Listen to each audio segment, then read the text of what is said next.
be able to explain the development of mammary gland. Okay, so development of mammary gland, that as we all know that it is a specialized type of sweat gland. It occurs during the 6th week of intrauterine life. So what happened?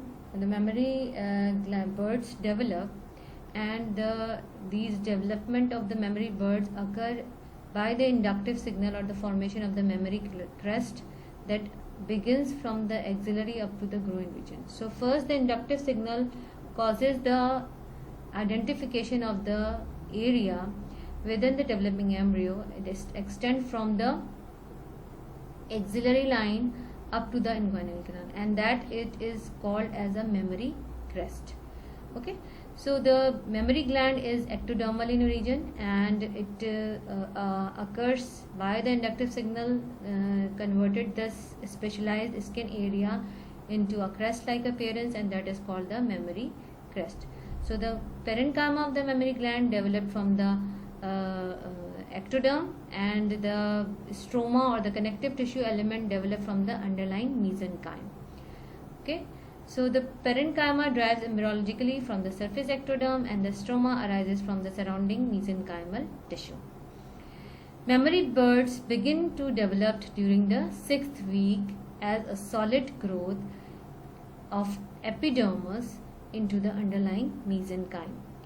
And these changes occur because of the inductive influences or inductive signal passes to identify the area from the inguinal crest, from the axillary line up to the inguinal region, and it is started into the curved line into the both of the side. But this crest, it regresses, and only the area identified in front of the chest in the pectoral region that going to be form the mammary bird, and then ultimately forming the mammary gland. So mammary birds develop as a downward growth of the from the mammary crest thickening, and that thickening is the ectodermal cells that extend from the axillary line to the inguinal region, but they get regress, and only they acquire the position, and that is the position of the chest or the front of the pectoral region. And usually that regression of the crest occur, and the mammary gland, future mammary gland, has to be formed or identified at a ridge region, and that region is in the pectoral region. Okay, then the primary bird appear in that region, and that appearance of the primary bird is because of the induction of the ectodermal cells, and then the ectodermal cells get proliferated and they invade to the underlying mesenchymal tissue. So the primary birds form, and they going to be multiply into the different secondary birds. So the proliferation initially give the primary bird, and then give the primary bird, and then give the secondary birds. So these several secondary birds, they developed into the different number of lobular duct or the lactiferous duct.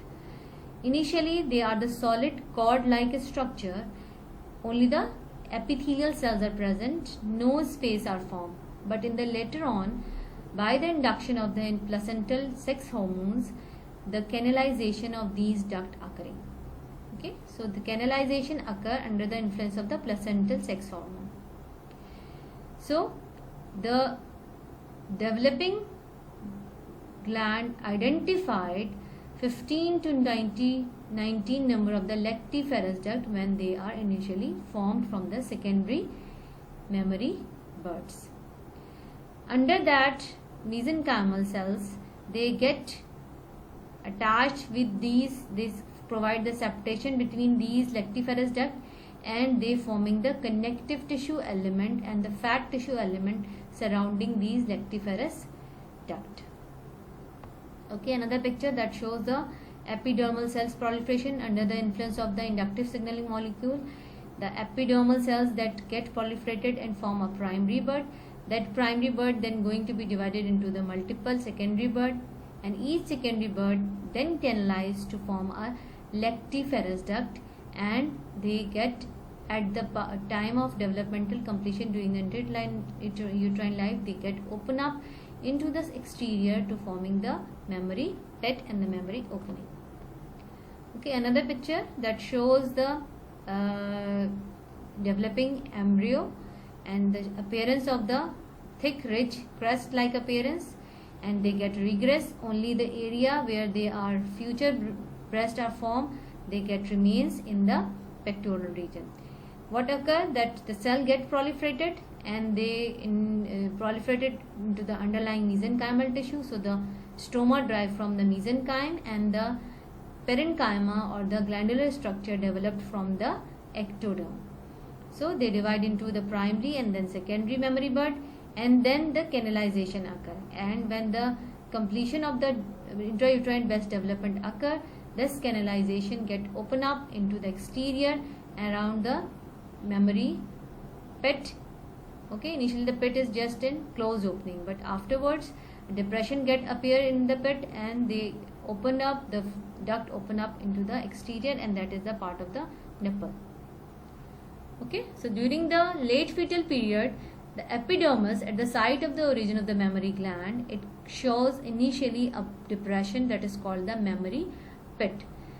That pit dip down into the underlying proliferative area of the ectoderm, and the depression appear deepen down, and that depression provide the opening of these canalized duct.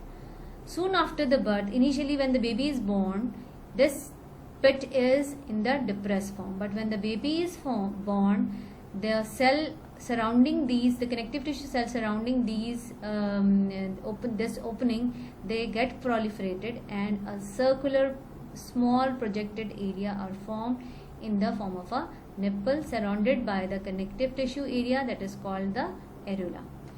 The smooth muscle fibers of the nipple and the areola differentiate from the surrounding cells, and they are responsible for the circular appearance and the erection of the nipple. Okay, so at the birth they are usually in the depressed form. When then the baby is born, it get because of the development of the surrounding connective tissue and the muscle, it get protruded out, and the pigmentation occurring surrounding that region that is called the areola. Okay, so when the developmental stages progresses during the puberty and the pregnancy and then during the lactation, the size and the shape appearance of the nipple get changes out. Okay, the postnatal development, the rudimentary mammary gland of the newborn of males, in the males, and they are and the females, they are in the identical form. So when the baby is born, the male and the female newborn mammary glands are identical. So some secretion may come out under the influence of the maternal hormones, and that secretion, milky secretion, is called as a witch milk, but it get disappeared after initial one. Newborn breast contain the lactiferous duct, but no alveoli or the no SNI part of that lactiferous duct or tubular SNI part of the gland are formed. Before puberty, there is a little branching out occurring into the lactiferous duct to form the lobular duct. In the female, the breast enlarges rapidly during the puberty, and the main development occur during the pregnancy and during the lactation to prepare the breast for the lactation.